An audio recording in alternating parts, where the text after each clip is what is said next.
Hey everybody, welcome to another awesome episode of Power Hour, starring myself, Ron Harris, and my partner in crime, brother from another mother, all the way from across the pond in the United Kingdom, Giles Tiger Thomas.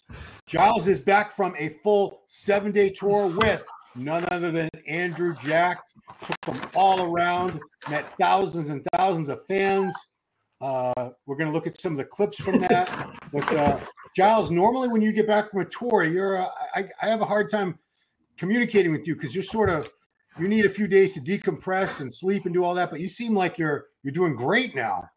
Ron, honestly, mate, I think I'm a little bit high on life at the moment because honestly, mate, I don't know what it is, but normally after tour, like Wesley, I was exhausted. I mean, that was a great tour, amazing, 8-day back in May, UK tour. And normally, like I'm absolutely. Do you remember after Phil Heath tour? I remember because I missed my deadline with my column, and they were like, "Charles, just write anything." I'm like, I can't even get off the sofa. I mean, and that was a great tour.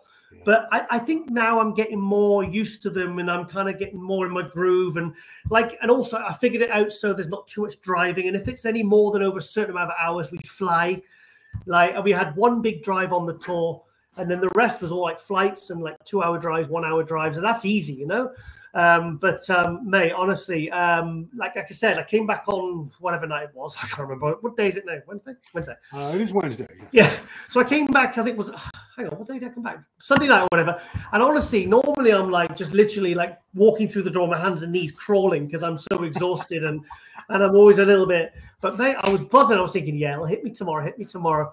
And I feel good. I feel mental, honestly. Like I spoke to, we were in Belfast and went to a steakhouse, and Chris Strathern, the owner of this gym, Muscle Lab, he's the one who came with us on the entire tour, and he basically handled like the merchandise because we trialed it at his gym with Ronnie back in July, and it worked. It was like it was an experiment, and it really paid off. And I was like, and he said, I said, just come on the whole tour with us, mate, because I get on really well with him. So yeah, and he said to Andrew, he says, Andrew, he's done 7 days back to back. He says, are you tired? He went, no. I said, I could keep going. I said, and I said, me too. I said, I feel really good. You know, and that's like England, Scotland, Ireland, Wales, all in like what 8-9 days, 7 days back to back, and then a bit of travel either side, you know. But mate, and I feel great, honestly, which is a good job because we've actually got what's flying in next week for another tour, and then I've got. Well, I've got 2 tours that I'm not going to talk about yet because next week I'll be ready to talk about it again. So because like I said, there's one of them has been announced, I think today, one of the parts of the next tour without being too cryptic. So let's take a look here. This was the arrival. Looks like Manchester Airport. Yep. So he flew in from Dubai, and I guess you didn't tour the first day. You had 2 travel days worked into the schedule.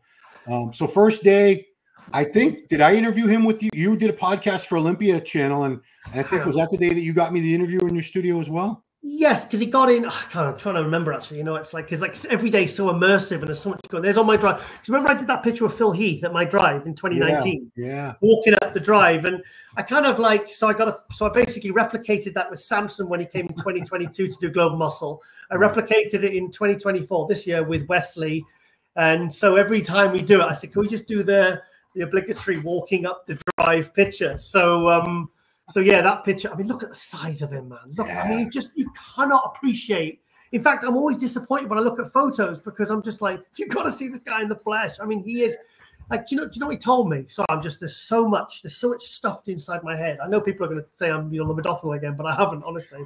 A little bit. Oh yeah. Yeah. No, what was I saying? You said, what did he told you? Yeah, his waist. Yeah, his waist. You know when he won the Arnold Amateur at the Columbus, Ohio in 2022? Yeah. His waist measured 28.5 inches. What? And last year it was 29.5. And he said, now my waist is the biggest it's ever been. It's 30 inches. So it was 30 inches on stage at what was he? He was 305, or what did he say? No, he said because he's very honest about it. He's very open about it because he realizes that body weight isn't the be all and end all. Because I said to him, I said, you weighed 299 in Texas. Yeah. And he said, I forget what it was. He said I was something like 292 or even close to high 280s by the time he hit the stage. But I don't think he said I'm sure he said he didn't weigh himself for the Olympia, but I don't think he was that bothered because he felt like he'd missed the mark. Yeah. You know, with Olympia, he was kind of like, you know, I mean, but the one thing is, I was in the kitchen. Yeah. So because Lauren was cooking all his food, I mean, it was. A lot of food. We made sure he didn't miss a single meal. And to be honest, for the first 5 to 6 days of the tour, he was eating like on a prep. He was eating super clean. I mean, the condition he was in was absolutely amazing. I mean, he was sharp. I mean, if you look at some of the pictures, I mean, you can see like the delt and the sort of arm tie-ins. That was in the local Brazilian steakhouse. And guys, I've got a bit of a shock coming for you. Uh-oh. He didn't like Nando's. He did not. Oh, no. So blasphemy. Infamy. They've all got it infamy. This place, this is right next door to Nando's. Literally right next door to Nando's. So I said, we went to the steak. It's that place where they keep bringing the meat and they keep, you know, they slice it off. And so there's Derek, my friend Derek. That's Nando's. That's Nando's. There's Nando's. Yeah. So anyway, I said this was like 9 o'clock by the time we'd been done with the steakhouse, and I think it's funny because I said no, let's keep eating. This is the new like a trial flavor they've got, Fanta. Fanta's the soda, right? Yeah, it wasn't very nice. I didn't like it. We got very excited about it. So anyway, I said to him, I said, Andrew, you're going to need to eat again. I said, I know Lauren's cooked all your food fresh, and but I said, why don't we get you something, you know, really, really nice? And I said, you can try Nando's, which I've been banging on about like I always do. Yeah. So he said, okay then, bro. I said, well, look, I'll run next door now because it was like 10 to 10. I said, I'll get you a takeaway. I said, and then we'll go and collect it in 10 minutes because they are this tall. So I got him. They didn't have any half chicken, so I got him this butterfly chicken, 2 lemon and herb, 2 like full chicken breasts, full lemon and herb, and I got 1 of the Fanta, and then I got him some sweet potato wedges. And I mean, obviously, he had it back at the hotel when it probably wasn't warm, and he didn't like it, and I couldn't entice him to go to bloody Nando's ever again because also when we go to the one in Muscle Lab in Glasgow, Chris kind of like it's a big deal having these guys, and like we got Ronnie's hotel free, we got security free, like top security company. We got a Nando's for free, like because obviously it's, you know, he'll do a post or whatever like that. So the gym, the Nando's manager who trains at his gym was really gutted because he thought we were like coming, you know. But I said, sorry, I said we just can't persuade him. So that's the only thing I was upset about at all. So yeah. He doesn't seem like the type of guy to complain. So he probably just let you know in a very subtle way he didn't like it. He's very direct. But do you know what though? I mean, I can honestly say I think that's one of the coolest, most genuine, down-to-earth, decent people I've ever met in this industry. Seriously, he is like, I didn't know him that well either, so it was a bit of a gamble, you know, because at the end of the day, I interviewed him a couple of times. Matthew from the Euromuscle show had him at, you know, in Amsterdam. He said, no, Giles. He said, to be honest, he was the easiest of all the athletes to deal with. And he told me a couple of little anecdotes about something about a transfer on his flight, and he said, "Oh no, he sorted it out." He said, "Giles," he says, that was the one that got the most likes. That was at Strength Asylum on the first day. And the thing is, he trained. You know, Jack Richardson won his pro card with Two Bros on the day before. Jack says I knew he was going to get his pro card. He's got a really good physique, and he's probably got quite a bit of potential as a pro in the long run, maybe in a few years. But that's that kid there, yeah.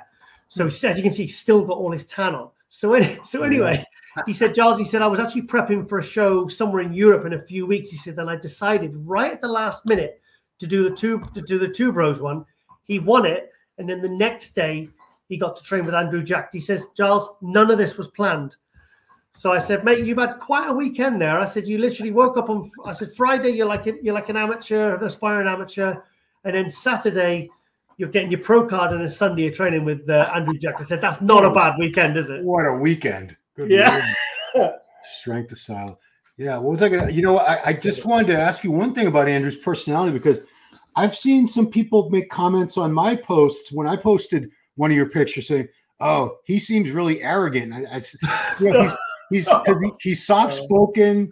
He doesn't speak with a lot of animation or inflection. So it's kind of, I don't want monotone sounds bad, but you know, I can understand why people, because he's doesn't make a lot of crazy facial expressions, they might get the wrong impression. Because, you know, a lot of times I've seen people, and before I talk to them, I have a completely different idea on what type of person or personality they have. And then once I actually talked to them, I'm like, wow, I was so wrong. This person's actually so cool. And I thought he was a jerk or whatever, or this girl, I thought she was a B, and they end up being the coolest people. So, you know, what's Andrew really like? Because I know just from my interactions, arrogant would be one of the last words I would use to describe him. You got arrogant there, and you got the polar opposite, and he is the polar opposite. Because thing is, mate, like I really connected with him because I'm not an introvert, but I do spend a lot of time by myself, and I like a lot of time by myself. And Andrew's exactly the same. But you know what? Being around someone that you barely know, and you're literally in a car, on a flight, doing this, like there's going to be at least some points where maybe it's going to get a bit irritating, or you're going to want to be by yourself. Honestly, I didn't get that for a single moment with him. And I'm just, honestly, he's very highly intelligent as well. Very intelligent. He's got a degree in electrical engineering. He's still, I didn't realize this. I mean, he still works as an electrical engineer. Wow. Like, what? Yeah. He said, I just do contract work now. He says, and I choose my own hours. He said, most of my work is done from home because it's all planning. Yeah. You know, it's not actual physical labor. He said it's actually planning the engineering jobs and stuff like that. Yeah, he's just, I mean, like I didn't even know he had a dog. Huh. He's got one of the cane Corsairs like Samson. Oh, wow. That's a very appropriate dog. And that's in Dubai. Yes. Yeah. He said he put it in, he's put it in school whilst he's away. He said, no, because he's only young. He's like a 14, 15-month-old dog. But to be honest, aside from that, I mean, it's not like he was guarded, but he's quite private. He's quite a private person. He said, no, I put all that stuff. Like he's got 2 phones. He says he has one for work, which is a Samsung. And he said he has his iPhone, which is all his Instagram. And he says, but no, he says, I mean, he was always one morning, went down for breakfast at 7 a.m. And I said, right, we're gonna have to leave for the airport about 12. And he says, good. He says, because I got loads of work to do. And he was showing me on his phone, like all the jobs and contracts and stuff like that. But and to be honest, mate, he really reminds me of Ronnie. The same values, the same kind of temperament, the same outlook on life, you know, when it comes to religion and how he treats people and how he conducts and how he reacts to things. And just, he's a really, he's like, really, honestly, mate, what a lovely guy. I was, to be honest, mate, I was blown away by him, to be honest. I just, very not stupid at all. Very, he's no dummy, put it that way. But he's very, and you know those people. Do you ever know those people? Meet those people that just know something about everything. Yeah, sure. You know, they just have knowledge on, you know, everything, like past, present. You know, I'm always blown away by those people because they have knowledge and facts on everything. But those are the people that win on Jeopardy and Who Wants to Be a Millionaire.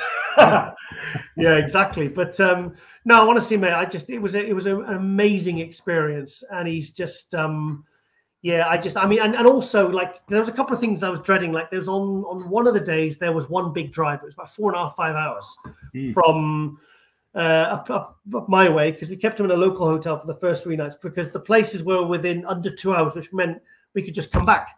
Yeah. So I came home. Chris stayed with me at the house, and then Andrew was in this really nice local hotel. And it's funny because he doesn't like to sleep in beds. He likes to sleep on sofas. Really? What? So I got in this beautiful split level suite. Yeah. With these little steps that go up into this beautiful bedroom, this beautiful like 4-poster bed. I never used it. He's never used it. But he's and very easgegoing, very respectful, very appreciative. He's honestly, mate, what a gentleman. And he was so friendly with everyone. And you could see, like, because he said, Giles, he said, I've done a couple of seminars, he said, but I've never done a tour. He said, this is new territory for me. So you could see the first day he was a little bit nervous, but then, because I was there with a mic as well. So like the first couple of days, I said, look, if there's any, like, like Phil, you could talk for an hour and he could just talk as an intro, and like nobody else says anything. You don't have to step in. You don't have to kind of boost it or anything. But with him, like he was kind of like, I'm not sure what format to do. So I just basically just turned it into a bit of a chat, an interview, and then I'd sort of encourage questions, and I was there when needed. Like sometimes I would just hang back and say nothing, but other times, you know, I'd step in and kind of just like there, you know, I'd just kind of step in and help it along. Yeah. But Strength Asylum as well. As I spoke to the guy actually, and he said, Giles, that was brilliant. He says, I wasn't really sure what to expect because he's so early on in his career. He said, like Ronnie's got a million stories that you can just reel off. Do you know what I mean? And you could ask him about the police force, and he'll basically just come out with them. But with Andrew, like we just threw a bit of everything in there, you know. But you could see the smiles on everyone's faces. They loved him, and you know, especially when he takes that hoodie off, and I mean, he's got a pump on. I mean, it's just it's worth going to these things just to see that. I mean, look at him there. That's Nathan. Yeah. Well, we'll get to Nathan. I just want to add, I have a niece who's an electrical engineer, and my son-in-law has a degree in civil engineering, and they're those are very tough programs. Anyone who's got an engineering degree has my utmost respect. They are much, much smarter than I. So yeah, you guys met up with none other than Nathan. Yeah. Nathan Dasha, which was that planned? Did you plan that way ahead of time, or was that sort of a last minute thing? I forget how it came about, but hang on a minute. I forget. I think it was Jay from Magic Media. He's one of the best videographers in the country. He's a Welsh bodybuilder, really nice guy. And I've just started to get to know him in the last few months, and because he was the one I hired for the Tommy Fury and Ronnie Coleman at James Hollinshead and JP's gym in July. And because I'll be honest, I really struggle with videographers. I find they've got the biggest egos. Huh. Seriously, honestly, they're a pain in the ass. 90% of them are a nightmare to work with. I mean, over the years, like I've hired them to do certain things and jobs, and they're just, it's hard to find really, really good ones that haven't got massive heads. Seriously, like they really like I don't know, it's the whole, I mean, this creative part, I don't know, they're just a little bit, I find it a little bit weird, but I've heard good things about Jay, so I used him for that. So I think he contacted me, and he said, Giles, he says, look, Nathan really wants to do a collab, because he does a lot of work for Nathan. Nathan employs him, you know, to do his videography. Yeah. So I think that's one of his contracts. So he said, Giles, Nathan really wants to train with Andrew. He says, where are you going to be? Can we make this happen? And I said, look, I'm sure it'll be fine, but let me check with Andrew. And Andrew says, yeah, sure, bro, love to, you know, because he gets on really well with Nathan, you know. Yeah. So so we went to the gym on the second day. That was AW in Macclesfield, a new one I'd never been to. Nice gym, really nicely equipped, very clean, and they have big posters of Andrew from winning the Texas Pro, which they just got done that day, and Andrew signed. And that's also where Sasan Harati trains. Yeah, I was gonna say there's Sasan. So that's one of his local gyms. I think that's one of the main gyms he trains at, because I recognize the name when Sasan. So Sasan came across to say hi, and I love Sasan. He's such a lovely guy, and it's nice to see him back, because obviously he can start back competing this year after 6 years away. So Nathan, so the seminar was like 6 to 8 and meet and greet and stuff like that. So I said, well, look, we'll get there, because it's only an hour and 20 from my house, this gym. Yeah. So that's the one in Wales on the third day. And I said, yeah. I said, if Nathan can meet us here, because it's not far from Liverpool, I think it's about an hour's drive for him, from 3 till 5. I says, you guys get in, do your thing. The gym owners are probably going to be very happy, because they've got 2 top Olympians, two top 10 Olympians, you know, top pros at their gym. And then Sasan came along. So it was like, it was a big, I was personally very excited about that, you know? So, so obviously, I mean, Nathan, he's so funny, man. You know, I mean, if you watch the video on Nathan's channel, it's just gone out. I'm going to look at that right now. See if I can that's a bit of it. I mean, it's funny though, because like I said to Andrew, I said, you looking forward? He says, yeah. He said, to be honest, Charles, he said, it's just a light pump session. He said, I want to see Nathan. He says, and it's good content. He says, I'm up for it. He says, yeah, I've got to train. He said, so yeah, bring it on. Let's train with Nathan. So it's funny, because he said like light pump session, and he was like playing with 4 plates on the incline Smith. You know, I mean, he said, I'm only going to go 315 for flat bench, you know. And they were like kind of like talking in between reps. I'm just thinking, these guys are absolutely super. This is it, yeah. These guys are superhuman. Seriously. I mean, reps. Nathan said he's like about 290-ish at the moment. Wow. But Andrew's like, well, he's like 10 days after Olympia. He's, I think he said he was 307 at the moment. But you can see look at the condition. I mean, he's looks like he barely had any junk food after the Olympia. Yeah, no, he doesn't like junk food.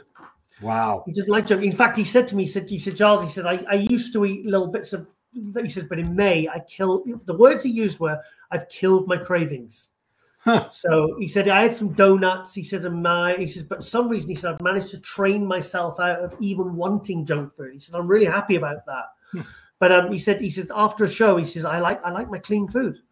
I mean, Lauren was, I mean, you could see the videos on my Instagram, all the food Lauren was cooking him, and it was all like a contest diet. You know, it was beef mince and like 300 gram of rice, 300 gram of sweet potato wedges, 400 gram of salmon fillets, and he doesn't even have condiment because he sat out here in the garden and had his first meal. That was four salmon fillets, and I think it was some sweet potato wedges, and then we filmed the podcast. But like, it's, to be honest, it's kind of like my diet, really. Just like super clean, super plain, and and it was all planned out. I mean, he had like towards the end of the tour, man, he did get stuck into some Cornish pasties. There you are. And he said, "I'll have the steak ones." I was like, "I can't believe it." And I said, "You're nice." And he said, "Yeah, we have something similar back home in Nigeria." He said and then I think the next day he had 2 steak ones, and he's like, "Oh, bro, I'm really into these." Then he had, I think he likes his pies as well. He had some steak pie, steak and ale pie. We really liked that. So, is that what all these years when I heard meat pie? Yeah, people in UK talk about meat pies. That's a meat pie. Well, that's a pasty. That's like I suppose it is like I suppose it is a pie, but it's like it's a different shape. As you can see, it's like a flatter, rounder, like sort of what's the word? Like a semi-crescent. There, look. Yeah, he's chowing down. And he said to me, because it's funny, like we're in the Costa Coffee or Starbucks or something, and he said all the cakes on the top. He said, Giles, he said, I could eat all of those. He said, I wouldn't put an ounce of body fat on. He's never ever out of shape. He's never out of shape. He preps 6 weeks for shows. 6 weeks? Yeah, but mate, that's the condition he's in all year round. Unbelievable. Yeah, this was in. That doesn't surprise me because did you follow him at all before he was a pro bodybuilder? Not really, but I was aware of him. I did, and he was always lean. To me, it looked to me like he was always in contest prep, but he wasn't. He was just some guy in Dubai that loved working out and had these, I didn't even know if he had legs because he never really showed his legs. I was like, this guy's got some crazy shoulders and arms. I wonder if he could do well in competition if he ever competed. I think he'd do great. Because I said to him, I said, mate, when you were like just training for fun all these years, because he's 39 now. He said, training for fun. I says, did you always have like great symmetry? I said, because most people who just train for fun, I haven't trained calves since 2015 because I'm never going to compete again. Right. I just, like when I was competing, like that 1 year, 2005, I was training like 3 days, 3 times a week, and hard. I was throwing everything at them just so they look barely respectable. So they didn't look awful. And he says, no, he says, I had no calves. He says, now I train them every single day. Wow. Every single day. And now, he's got semi-decent calves. Do you know what I mean? Yeah. So he said I could be bigger. And another thing, it's like he doesn't get upset when you critique him, because I said to him, I said, Andrew, I said, hey, mate, I said, can you believe? I said, here we are traveling around the UK. I said, and just a year ago, I was called an Andrew Jack hater because I dared to critique your physique. And he just burst out laughing. He says, well, yeah. He said, but he said, I can take critique. He says, because I already know. He said, I know it's glutes. I know it's hamstrings. I know I've got to kind of, that was in Wales.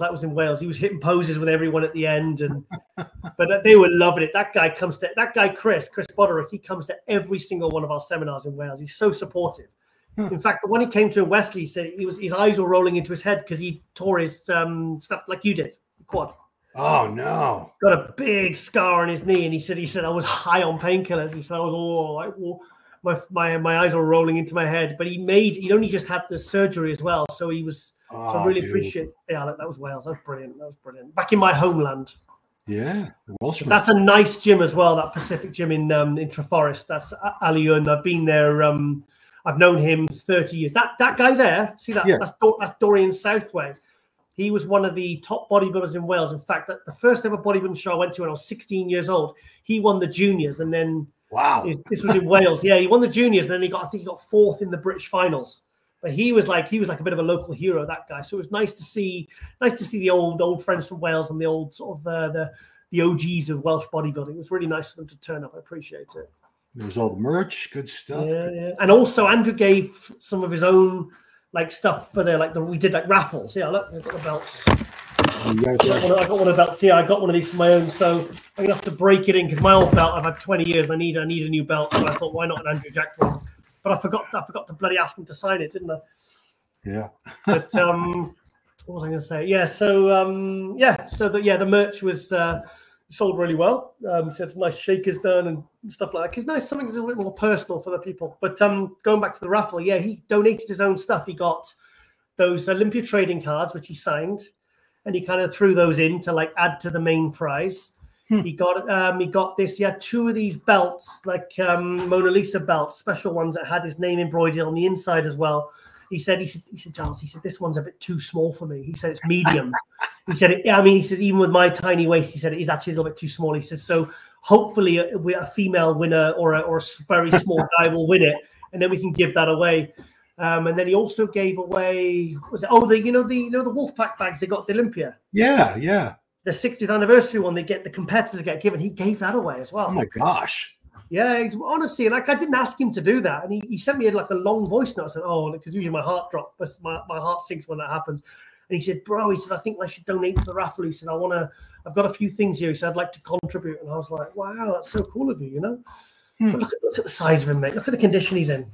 He's a big dude, man. I mean, like I said, I'm not a tall guy, but I have to admit, it's even to me, it's so much more impressive when a tall guy has all that mass than it is someone that, the height of a Derek or a Hadi or whatever, a 5'6", 5'7" guy, because it's just an enormous human being. And it's one thing to see. We've all seen those, like the big football player, wrestler type of builds, but someone that actually looks like a bodybuilder with great shape and a small waist, that tall and that wide, it's mind blowing in person.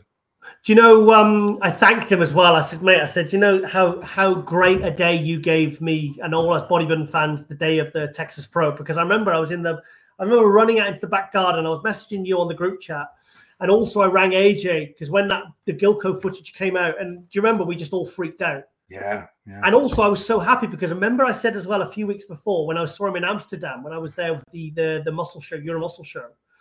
I took James Hollinshead and Ronnie to the gym in Amsterdam on the Thursday night or the Friday night because James jumped in and got a lift because I did the collab video with Wesley and Ronnie. And I didn't realize, but at the same time, Andrew was there training with William Bonac and Ulysses. And do you remember I said, guys, and I put it on my Global Muscle Instagram, and I said, guys, expect something special. I said, and they're like, how can you tell how he's going to look? I said, look, I know enough about body parts and what I saw, like him in a vest training, to know that he is bringing something special because that was the first proper off season he'd had, wasn't it? Yeah. Wow. Yeah. So you're moving on a bit quick here. So so anyway, for Texas, he was 10 kilos heavier. Wow. So 10 kilos, and his condition was better than it was when he took 5th at Olympia. Wait a minute. He was 10 pounds heavier in Texas than the Olympia? Kilos. Okay, well that's 22 pounds. Yeah. And so anyway, I thanked him. I said, because I remember I said the day I ran out, because obviously I was so happy that I was right, and I remember AJ, I said, AJ, my God, this is making the Olympia very exciting because like we were all freaking out, yeah, that was Edinburgh Castle. That day was terrifying. Terrifying how? See that menace in the red hoodie? No, I haven't seen it yet. Well, he had an Audi RS7 I said to him, I shouldn't say this. I said, this is probably the most illegal car I've ever been in my life. And he just laughed and he said, oh yes. This guy. Yeah, this guy. Yeah, he was a very, very good bodybuilder, and he's a top security guy. He did security for J.K. Rowling, like Harry Potter. I mean, he reeled off all these like names of royalty and all these famous people. But he runs a top security company. He does close protection. Very highly trained guy, and he's a fantastic bodybuilder as well. And he picked us up in the RS7 from the airport. So because this is Chris's mate. And I think the car was 760 something brake horsepower. Wow. So it's a fast car. Let's just say he was not afraid to test it whilst we were in the car. And Andrew, do you know what I don't get? Right? Andrew was in the front. I'm in the back. And like literally every time he put his foot down, and we're talking high speeds and high acceleration, like rapid acceleration, like a rocket. Yeah. Like literally, I just closed my eyes and I could feel, obviously it wasn't the room, but I could feel myself spinning. Yeah. Honestly, I said, guys, I've had one heart attack. I don't want another. And I was absolutely just trying to sit quietly because I don't want to distract him, with that kind of speed. And I looked forward, and Andrew's just completely. He wasn't even phased. He says, no, I like when Ronnie, when I picked him up and we went to Vienna and he drove to Bratislava. and the guy was driving like that in his what was that? I can't remember what car that was. I mean, it was terrifying. And he like literally, and then we started racing. Oh my God, he decided to race his BM as well. And they kind of like, the guys were like nodding to each other at the traffic lights and, you know, revving and all that. And I was like, oh God. Like, you know, when you get to the gym, I got on the front and kissed the ground. But yeah, I've been in that situation. My son-in-law he is as exotic car fetish himself. So I've been in those Ferraris and the Audi R8s, and I don't like it personally. I honestly, I'm not used to driving like that. I've been in a Subaru Impreza, I've been in a Mitsubishi Evo 6 with John Citrone. That was scary. And I've been in Ferraris with John Citrone when he decided to race his son. Him and his Testarossa and his son in his Ferrari 360 Modena were down an A road up in Newcastle, and they decided to go racing on a Sunday. It's what father and son do. Like, you know, they got those kind of cars and motors. So anyway, on that day, because we flew into Glasgow from Gatwick, it was really early. We had like 4 or 5 hours to kill. So it's only 45 minutes Edinburgh from Glasgow. So we drove into Edinburgh. And we said to Andrew, do you want to see a castle? He says, yeah, of course. So we went to see Edinburgh Castle and all do the touristy thing, went for a nice lunch and everything. And yeah, that was lovely. It was the weather was really good as well. It was really, really good. Wait a minute, that looks like crappy weather to me. What are you talking about? No, it wasn't cold. It wasn't cold. It was nice. I quite liked it. It was quite cool. And even Andrew's used to like 40, 50 degree weather in Dubai. And he says, no, because he's never cold, that guy. Oh. Seriously, really? Like he could be walking around in a t-shirt at like 9 degrees, and he says, no, he says, I'm temperature doesn't bother me, hot or cold. He says, I'm like, I swear that guy's a Terminator. Seriously. There goes my misconception that people who are from cold places deal with cold weather better. People from hot weather, apparently that's an improper theory. So that's what I thought. That's what I thought. Wow, look at that. Yeah. So anyway, so we went to Edinburgh Castle. I looked around, and then we drove back, and I think we just dropped our stuff at the hotel, and they went to the gym, and I said, look, we've got something really exciting to show you. How long do you think that took to make? That, I mean, that's properly how long do you think that painting took to make? I've seen guys do stuff like that in about 3-4 hours with airbrushes. 3 hours. Yeah. I mean, the people that do that, they're so talented. They work quick. I've never, because we had one done in our gym one day, and the guy was like just starting when I walked in. It was a big thing of the Hulk smashing. Anyway, yeah. When I left the gym 2 hours later, he was almost done. I'm like, wow, you're freaking fast, dude. But that is, so you had a story that he wouldn't sign that until he wins the Olympia or something? Yeah. So also, I mean, the thing with the graffiti though, if you're doing illegal graffiti, you can't spend 3 days on it because you'll get caught by the police. Oh, this isn't illegal. This is indoors. No, I'm saying most graffiti artists have to work quick, so they're used to working quick. You know, gotcha. Yeah, you get me. So yeah. So anyway, because they've got like a wall downstairs where I've took Wesley and Ronnie. They've had Dorian sign, because he's had Dorian there like 2 or 3 times. This is Muscle Lab Gym in Paisley, Glasgow. And the thing is, I was only there that's Ronnie's throne as well that Ronnie signed. So because in the gym it's got like those rope barrier things. Yeah. It's like it's permanently got a rope barrier. No one's allowed to sit on it. It's just like, and it's below Ronnie's painting, which is downstairs as like a homage. It's just like an acknowledgement that he's been here, and it's like a bit of a showpiece. It's a beautiful. Sure.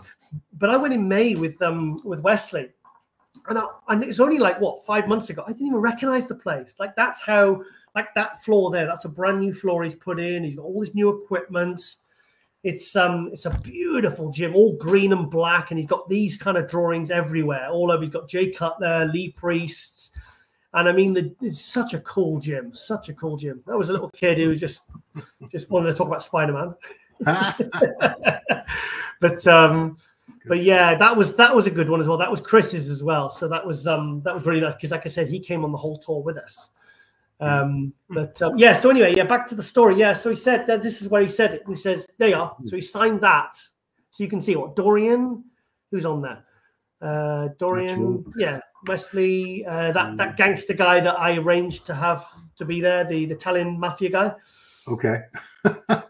Michael Facenda, he's doing like a UK tour. He's got like a book and a tour, and he's all over the TV because he's in the 70s. He was one of the captains. And then he pulled away, and then he basically went to jail for like 20 years, came out, you know, found religion, and he's got a very interesting story to tell. Now he's kind of like a celebrity, you know. So because they contacted, my friend contacted me, he said, Giles, he says, the council has threatened to pull the place's license if they have the appearance seminar or whatever with this ex-gangster guy. So he said, we need a venue. I said, well, when do you need it for? And he says, well, we need it by tomorrow. So I messaged a couple of people. One of them was Chris, and he says, Giles, he says, give me his number. He says, we can arrange it. And they had loads of people there and stuff, and it was all over the news as well. So the gym got loads of memberships as well, picked up memberships for it. Good stuff. But this is So anyway, he said, can you sign the wall? And then he went, actually, he says, let me come back when I really win something. Yeah. So meaning the Arnold or the Olympia. He says, if I win the Arnold or the Olympia, or when I win the Arnold Olympia, he says, I will come back. I promise you I'll come back, and then I'll sign the wall. And Andrew was like, he said, but I'll see you. Let's sign downstairs. He said, but I just want, he said, it just doesn't feel right. He says, I feel, he said, in fact, I'll bring my own spray cans. He said, and I'll spray my own name on them, like properly. Wow. So yeah, little things like that. You just think, yeah, that was the Lion King remake we did in Ireland. Oh my gosh. That was the gym owner. He's got, that was his new baby, only a few months old. But, yeah, that was in Belfast. Yeah, the kid fell asleep. Okay. Yeah, just completely.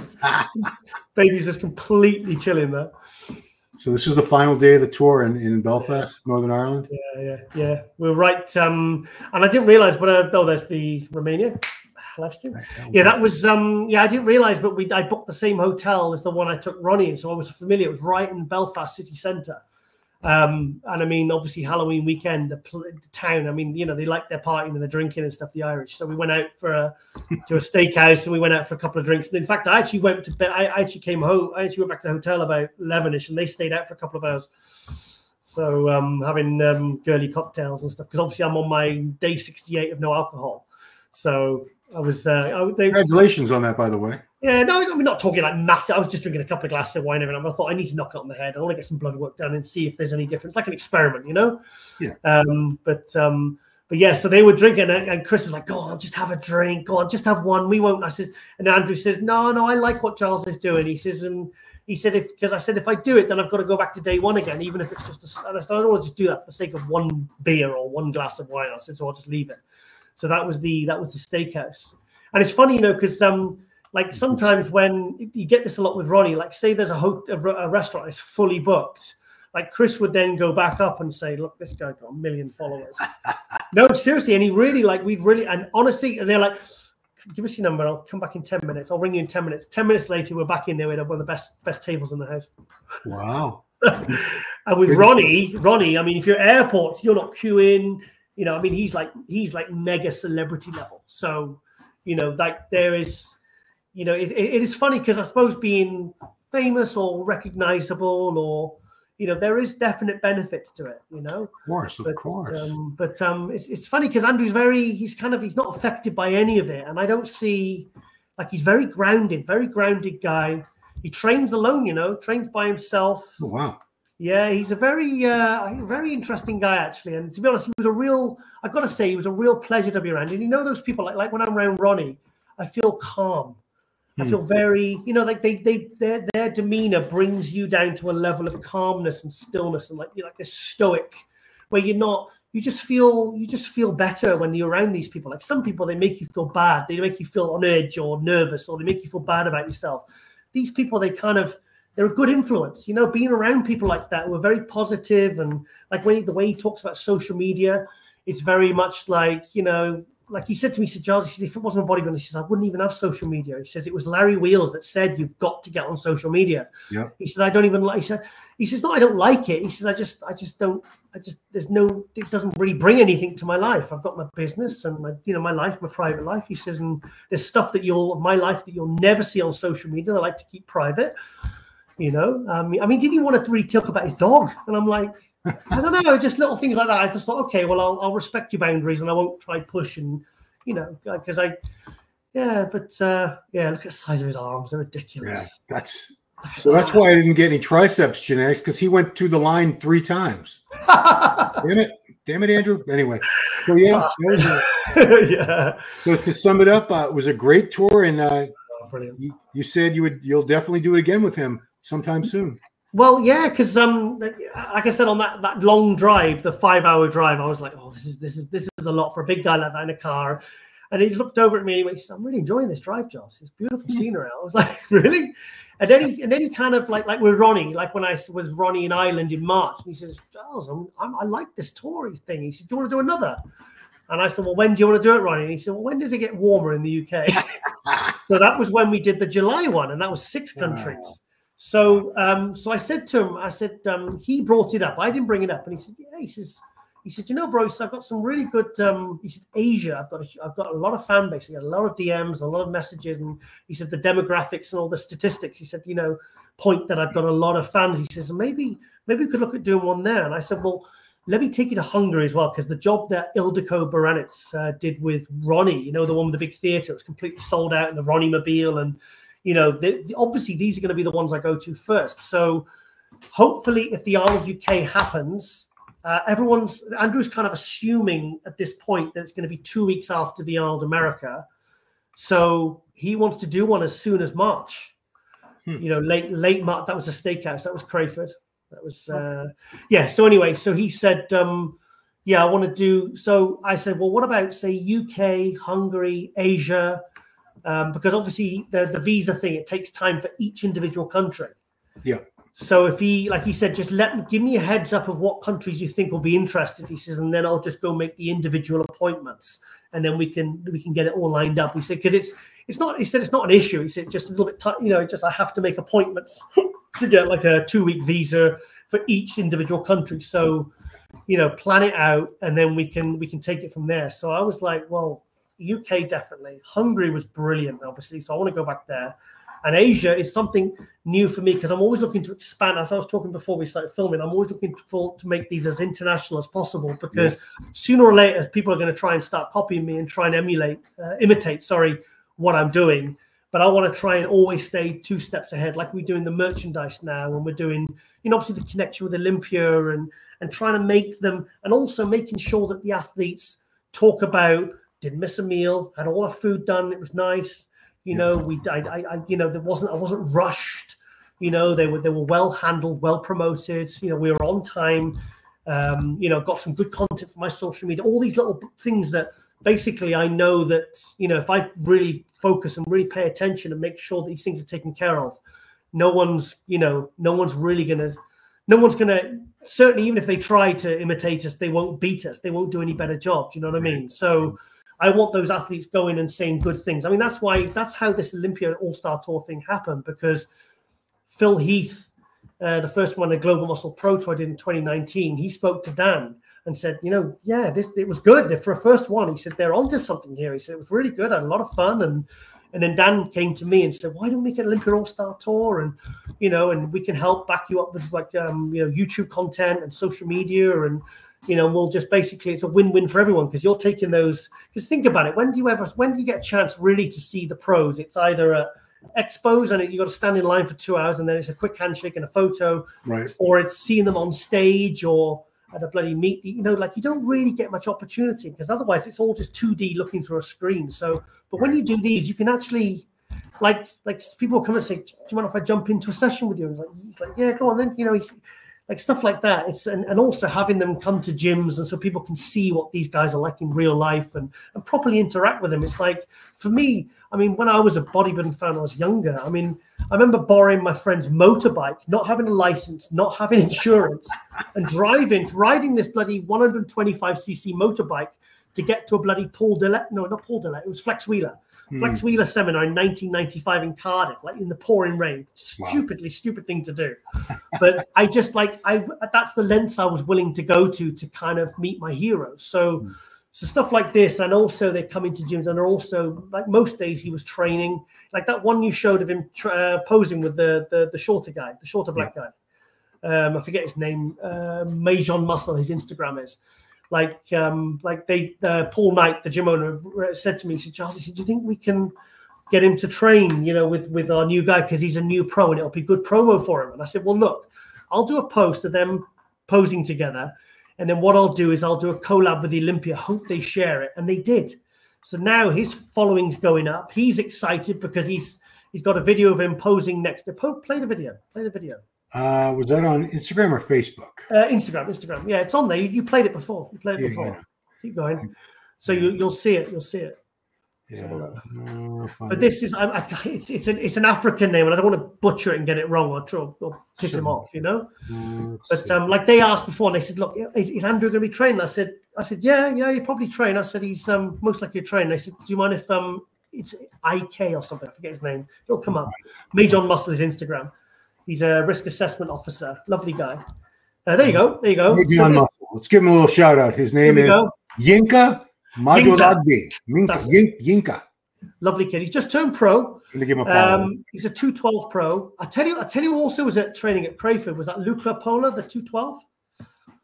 He got 5th, I think, at the Bulgaria show, and he's made top 3 as well in a 212 show. I mean, he was there with his top off. He looks incredible, that kid. In fact, if you look on, Andrew gave him a spot, and he was like incline pressing like 180s or something. But yeah, this, we see that for him was imagine that as a new pro, and you get to train and like do something like that, even just hit a few poses, and then it gets shared onto the Olympia Instagram. I mean, that's like a drip. I mean, that's a year's worth of motivation now for him, isn't it? Oh, hell yeah. Cool. Incredible. Wow. That was the Muscle Hut. That was a new one. That was a new gym. They were really lovely people as well. That was a nice gym. And in the gym, they had these beautiful paintings on the walls of all these different British pros, and they had a really nice one of Luke Sando. Oh, wow. God, that's cool. It was nice. They had Jamie the Giant, they had Mark Hector, Rob Taylor, Jamie DeRigo, and they were huge, and they were actually done with like a proper like easel, you know, like proper paint, you know, like spray paint. So they are. Look at that. Wow. That was massive. That was probably like 20, 30 foot tall. Is that Luke right there? That's Luke. Yeah. Yeah, Luke Sando. Yeah, buddy. We don't have any murals on the gyms here. I don't know why. There's another one. What's that? Yeah, that was Jamie the Giant. Oh yeah. So that was so there's two of these Muscle Hut Medways. This has just been open since February 2023. But this is the first time I met Matt, and he was a cool guy. And Leanne Ray, she was a bikini, she makes a bikini, and she works at the gym. But such nice people, and the gym was badass, all blue and black. It was, so they've got 2 of these now. They got Muscle. In fact, this is Muscle Hut Medway, and then they've got Muscle Hut Ashford, and that's where we're taking Ashley next week. Oh wow! Yeah. So can you believe? Because like Lauren was messaging me on the tour, and she was like, "I said, Lauren, you're stressing me out a bit." I said, "Just going on about hotels for Ashley." I said, "I mean, sometimes I don't book the hotels for that day. Sometimes on the morning, because I know that the hotel I use is always one within 15 minutes. And you can always get a room. So I always just do that in the morning when I get up, you know, most of the time. Some of the nice ones I book ahead of time. But so she said, "Oh, Ashley's hotel," because she likes to plan ahead. Like she's one of these people that when she goes on holiday, she packs 3 weeks before. Do you know what I mean? I pack literally as the taxi's pulling up, you know, so that's the difference. But then when I get back, I unpack straight away, and she takes like 3 months to unpack her stuff. So, but yeah, so but anyway, she said that, and I was like, that's weeks away, and then all of a sudden I realized, oh shit, Ashley's actually next week. So you're a busy man, but so I do want to turn our attention to the other huge news, because we had some negative news, and then we had something incredibly positive. Made us all feel good. It was Chris Bumstead, who had retired on stage after winning his 6th consecutive Classic Physique Olympia title, announced on Monday that he's going to be joining you and everybody else in Prague, Czech Republic on, is it the 17th of November, I think it is? Something like that. 17th. Yeah, so he always said he wanted to try one open show before he retired just for fun, and he's doing it.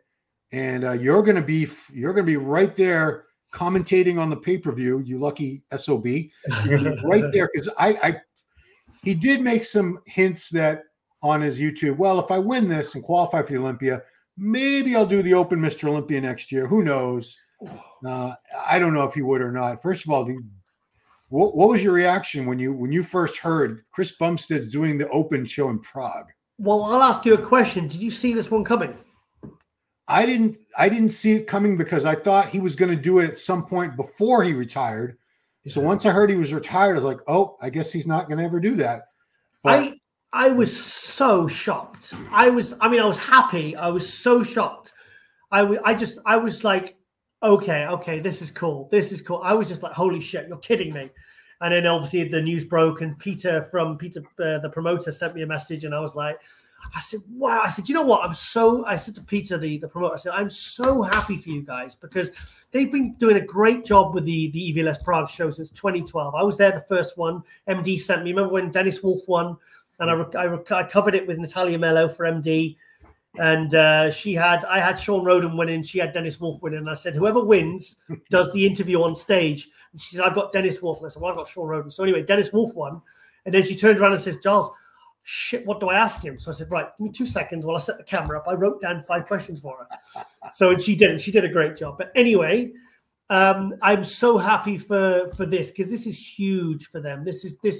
So I'll give you some context. Because they've moved the venue to a bigger venue now. They got the same host hotel, the Hilton, which is the best Hilton I've ever stayed at, the one in Prague, the main Hilton in Prague. Voice starting to go now. And she said, sorry. Anyway, the Saturday, they've got 2,000 tickets. They're all sold. And on the Sunday, 2,300 tickets for the Sunday. They announced it. Say they announced it like 5 p.m. Within 2 hours, they were sold out. Wow.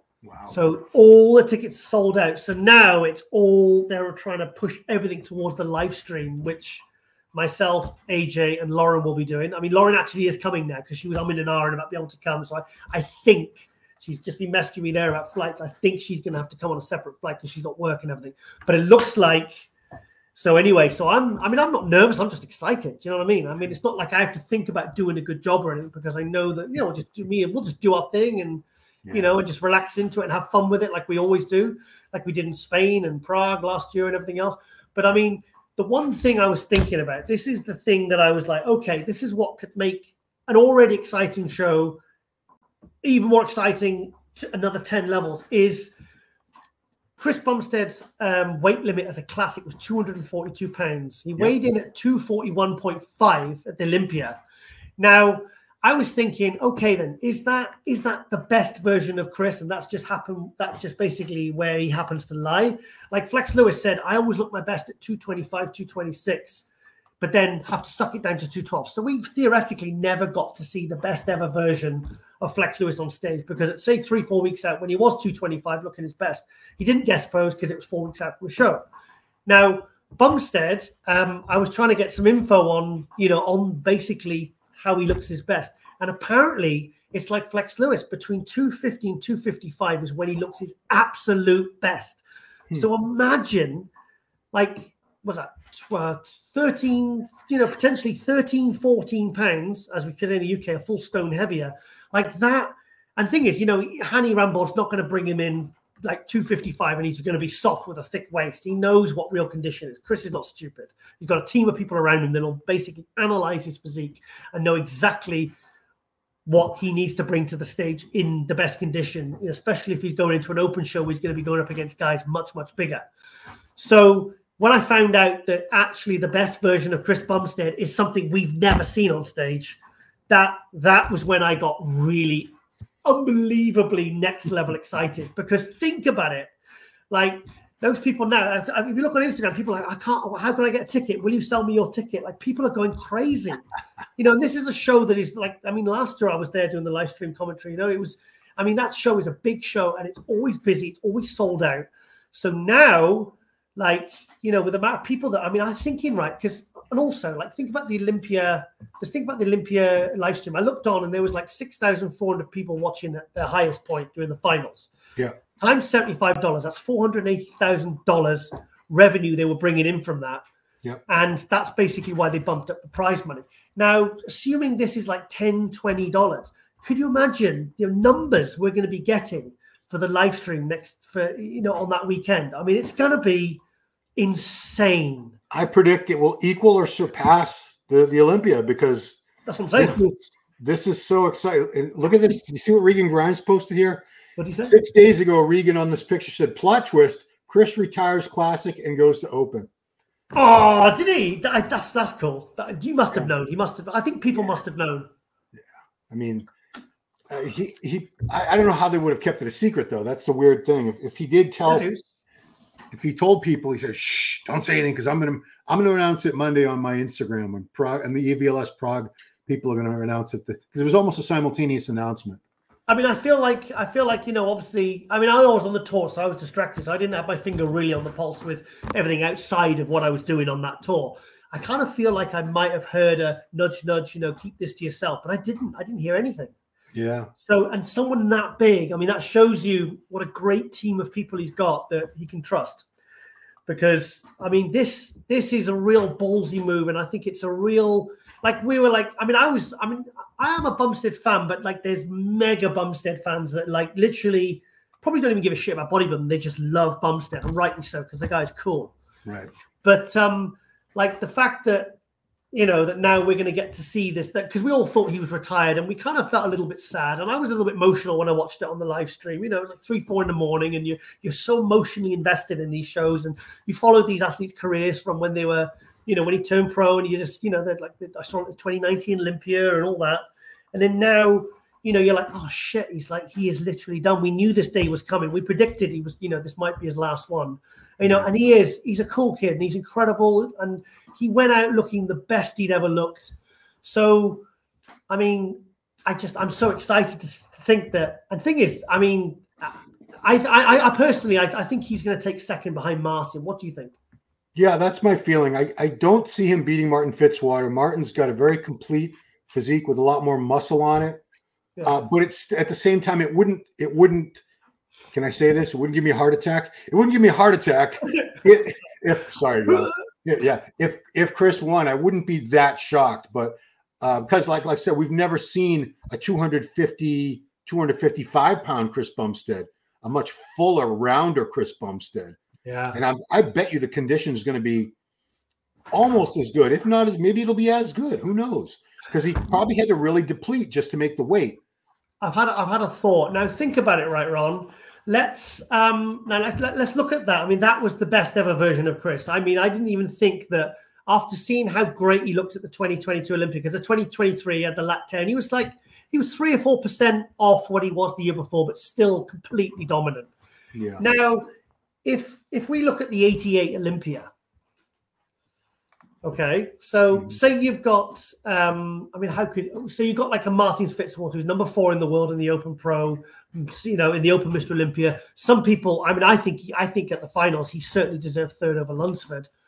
Now, if we take Berry DeMay as an example, who that year was 228 at a similar height, you know, you're gonna have Bumstead that's gonna have 25, 30 pound on that. Yeah. So in better condition. I mean, is it inconceivable? Things like I said, we haven't seen how will he look like a really like good Open Pro with those extra 10, 12 pounds that, and the thing is, don't forget that when these guys are really full and how their physique looks its best at, I mean, sometimes they can look even more hard and more detailed because everything's pushing against the skin. Because how many times we've seen people drop down into 212 or classic and literally they just go flat and soft because the muscle just looks deflated because all the weight that they drop so fast, it comes from, you know, intramuscular water, intracellular water, or the muscle just go, or the glycogen just sucks out and they just look flat and squishy. But sometimes when you see these guys, like when they're full to bursting and they're rock hard and they've timed the water and everything else perfectly, we might see like a version that really looks like, oh shit, this guy looks like a legit Open Pro Show winner, even against someone as good as Martin. Yeah, I mean, I said inconceivable. It's nowhere near inconceivable that he could win. He could absolutely win the show. I'd be shocked. I'd be shocked because I think Martin is literally on a roll right now. And also, it was Martin that it's Martin that encouraged him to do it. You know. Oh, really? I did not know that. Yeah. Apparently, that's because I spoke to Martin because I want to do a tour with Martin next year, and I like him. Oh. So it was him. People are saying it's funny because people are saying, "Oh, Martin's scared now," and this and that. It's like, and then Martin says, "Guys, he says I'm the one who encouraged him to do it." But do you know what? That's one thing I really like. I said to Martin, I said, "Do you know what?" I said that really. You should really command a lot of respect to your name for doing that, because the fact that you want to make a show more exciting, you're looking at the bigger picture. You're not just thinking about, shit, I shouldn't really encourage this guy, because what if he steals focus from me, or he takes the shine off my win, or he beats me in a couple of poses, and is that a good thing for me? The fact that he looks at the bigger picture of, like, you know, because he knows that having Bumstead is going to pull, you know, so much interest, and it's going to be more. I think this is really going to play in Martin's favor. Of course it is. Of course, because think about it. I mean, Prague's a great show. You've been there. You've been to a couple of times. It's post-Olympia shows get a certain amount of attention, but now it's going to get 10 times, 100 times the attention. Everyone's going to be getting that live stream. Everyone's going to want to see Chris Bumstead as an open competitor. Like you said, there's that anticipation. You know, we talked about this in the past, like, well, we don't want these guys to compete before the Olympia because then it takes away the anticipation of what they're going to look like, the way Samson did in France. But we've never seen Chris Bumstead full-blown, nice and full, without having to worry about making a weight. This is, I guarantee you, this is going to break the internet that day. It's going to break social media. I think I'm most excited to see how he looks at his best, because, like, I'll be honest. I mean, I'll always be sad for the fact that we never got to see the best version of Flex Lewis. The only person who's ever got to see the best version of Flex Lewis is probably his wife and Neil. And Neil, because they would have seen him in the Dragon's Lair when the gym was shut, and he's posing, and it's like, probably that kind of like excitement and also sadness they'd be feeling to know that they can never bring that to the stage. So it's kind of like he's kind of fulfilling that sort of loss we had with that, because I really respect the fact that Chris is doing this, because there's a 90% chance he's not going to win this, but it's never going to take away the shine from the fact that he is, you know, how can I even describe Chris Bumstead? He's got 26 million followers, and he's more popular than any open bodybuilder by far. That's one thing. So he's got the title of all-time best classic, you know, whatever. I mean, you know, he's the king of classic, like Ronnie will be the king of the Open Mr. Olympia. Do you know what I mean? The freakiness and all that, all those boxes.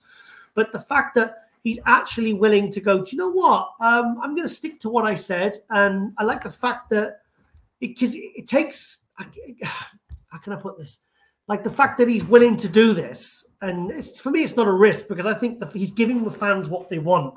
You know, all the fans. I mean, like the amount of happiness and excitement, like all this Mike Van Wyck bullshit and all this kind of negativity, and I mean, what's the other stuff that's been going around? All this Matt Jansen getting fired by this negativity and people being so horrible at Matt Jansen, and you know, the guy just obviously lost his passion and whatever, and everyone's just all the mean. It's bringing the real mean spirit out in people, where they're just, you know, it's all like nastiness, it's all negative. It's like it's not. I don't think really good comes from it, apart from people just feeling better about having a shot at someone they wouldn't even dare to say to that person's face. So then to come along and then for Chris to do this and just to like basically wipe all that aside and go, do you know what? I'm just going to do, like I said I would do it. I'm going to do it. And, you know, and obviously we're all kind of like, you know, we're all sort of mourning for the fact that, you know, we're all kind of all getting used to the fact that we're never going to see him on stage again. And then boom, he drops this. I mean, what a freaking legend. I mean, I don't think anyone, I've never heard anyone say anything bad about Chris ever. And I've met the kid. He's really nice. He's super polite. I've interviewed him.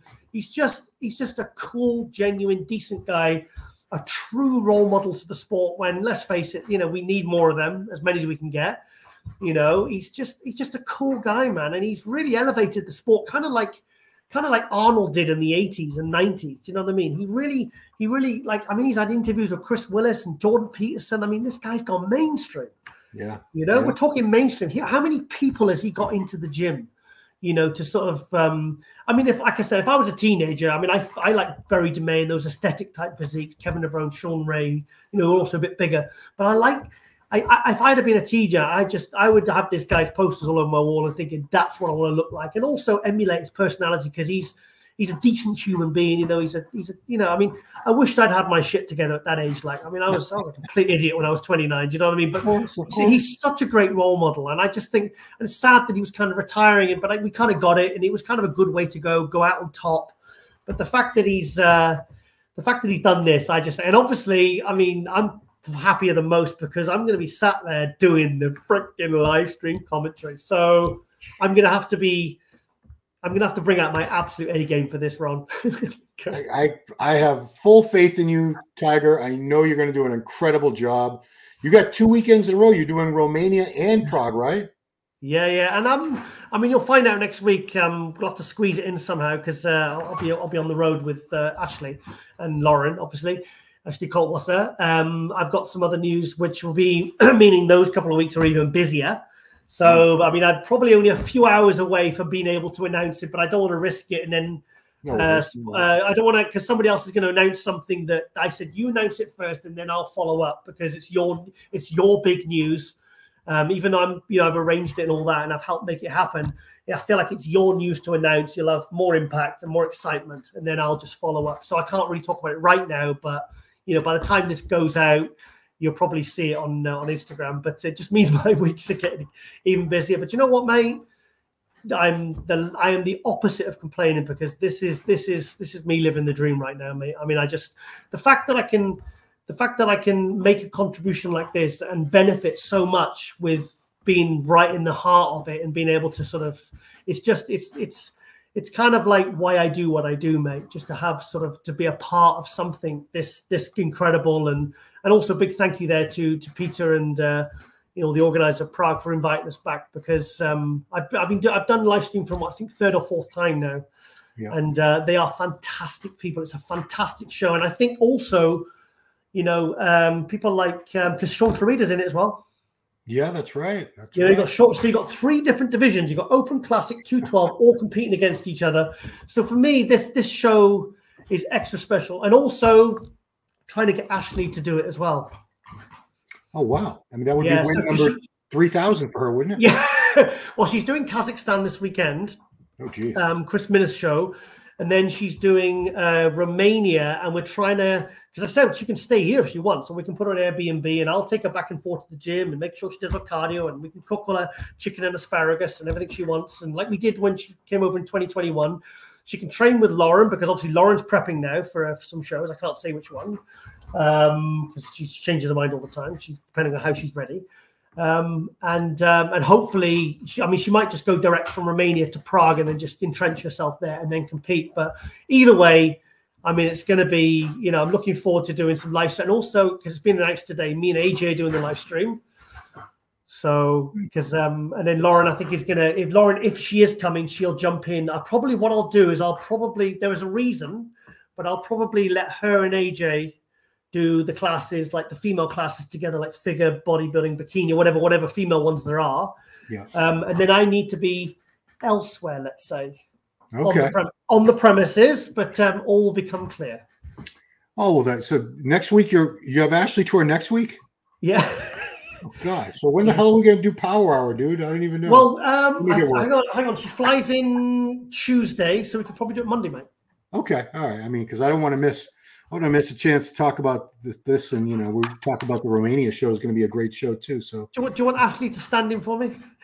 That's fine. That's fine. Imagine that. I mean, I can't imagine doing Power Hour with anybody else. Not even someone as stunning as Ashley. I couldn't do it. Sorry. She's lovely. I mean, we did that tour with her in 2021, and do you know what? I think I've been so lucky with the people I've done tours with. Like Phil, Brandon, Wesley, Ronnie, Andrew Jacks.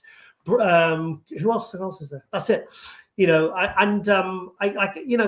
I could quite happily just tour with Wesley, Andrew Jacks, Ronnie, and Ashley just all year round. Because if I get the bookings, I just tour with them because you know what you're going to get, and it's a pleasure, mate. It's a pleasure, and I think we need to find ways as well to expand the tours globally. If you know what I mean. To be continued. That discussion, yes. But wink, wink, nudge, nudge. But yeah, well, we've gone over the allotted Power Hour. So, man, some great stuff. That Andrew Jack tour was amazing. I'm glad you got to tell people what he's really like because lovely guy. We don't see personalities. We see a little bit on their YouTube videos, Instagram, and everything, but to come from a third party to really someone who spent a lot of time with them and got to know them, trust me, it's different. So he's honestly, I got to say, like, trust me on this. I mean, I really. And I'm like I said, I kind of like my own space and stuff like that. But to be around someone that long, and to I think the best way to work it out is when they go. Do you feel like, oh, thank God for that? Get on the plane. You're like, or do you feel like honestly, I said, come here, mate. Give me a hug, and I said, thank you so much. And you feel a little bit emotional because you just feel like you've had this shared experience, and it's just been non-stop, because you're all invested in it. And he was always bang on time. He's just so polite, so appreciative. Like funny because Lauren was cooking all his food every couple of days, and she had all the Tupperware containers. Yeah. Should have seen him laugh when we got to the service station in Wales, and she'd done with like the marker pen. She'd drawn a picture, a little bodybuilder like that, and he just keeps laughing, like holding on to the car, laughing. He's filming. He said, "Oh, bless her, bless her, bless her." Yeah. I said, "Look, you eat all your meat." I said, "You eat all your protein, you'll get as big and strong like that guy on the container." Oh, but it was just, honestly, mate, it was just, yeah. I mean, you know me, I'm a fussy bastard as well, and we like to. But he was, he was awesome, mate, awesome. Can't wait to do another. All right, well, that'll do it for this episode of Power Hour. Thank you, Giles, for taking time, I want to talk some news about possible upcoming tour on the next time we speak. Well, it's what we can't really talk about until it's been announced on their social media. But we'll have more news on the tour, the Olympia All-Star Tour by Giles Tiger Thomas next time on Power Hour. We're also going to talk about Romania Muscle Fest. Going to be a great show, not just because Giles and Lauren are going to be there, but it's going to have a great lineup, and we'll talk about that next time. And that's it, Giles. Thank you so much for taking the time. Also, I've got to be careful how I say this because I've got to be careful to blurt something out. But in Prague, there's 20 security, and I think I got 4 or 5 just for Bumstead. Okay. So constantly he's going to have security because you've got that many people. There are like 2,500 to 3,000 people at the show on the Sunday. The show is going to be heaving. I'm going to make sure that I go up and speak to him because face to face, I'm going to ask him if he wants to do a tour because, like, now he's kind of, because he did say if he wins Prague, he's going to do the Open Olympia next year. So he's thinking about it. But if he doesn't, is that really all we're going to see of him? Is he just say he gets second or third and he beats a lot of good guys? Are you telling me he's definitely going to retire forever? I don't think he will. So, but either way, I'm going to go to him and say, look, mate, I'm not going to badge you about it. I know I've got your number. I'm not going to bombard you. But if you want to do a tour, like, I'll look him straight in the eye and just say, look, I'll just leave it at that. But if you want to do it, I really, really want to put my heart and soul into arranging something really special for you. Really, let's pick the countries and let's go for it. Because, I mean, you can only say no. But I feel like if he's there in front of me, I feel like I'd be a fool not to ask. Of course. You're Giles. You're a charming bastard. Who's going to say no to you? Look at you. You'll have your suit on. You'll be good. Of course. You're done deal. All right. Well, that's it, guys. We'll have more to talk about next time. This has been quite an episode. So thank you, Giles. Thank you all for watching. Do everything it says on the bottom, please. Subscribe, like, share, ring that bell, follow me on Instagram. Do all that good stuff for us. And catch us next time right here on Power Hour. Thanks for watching. Yeah.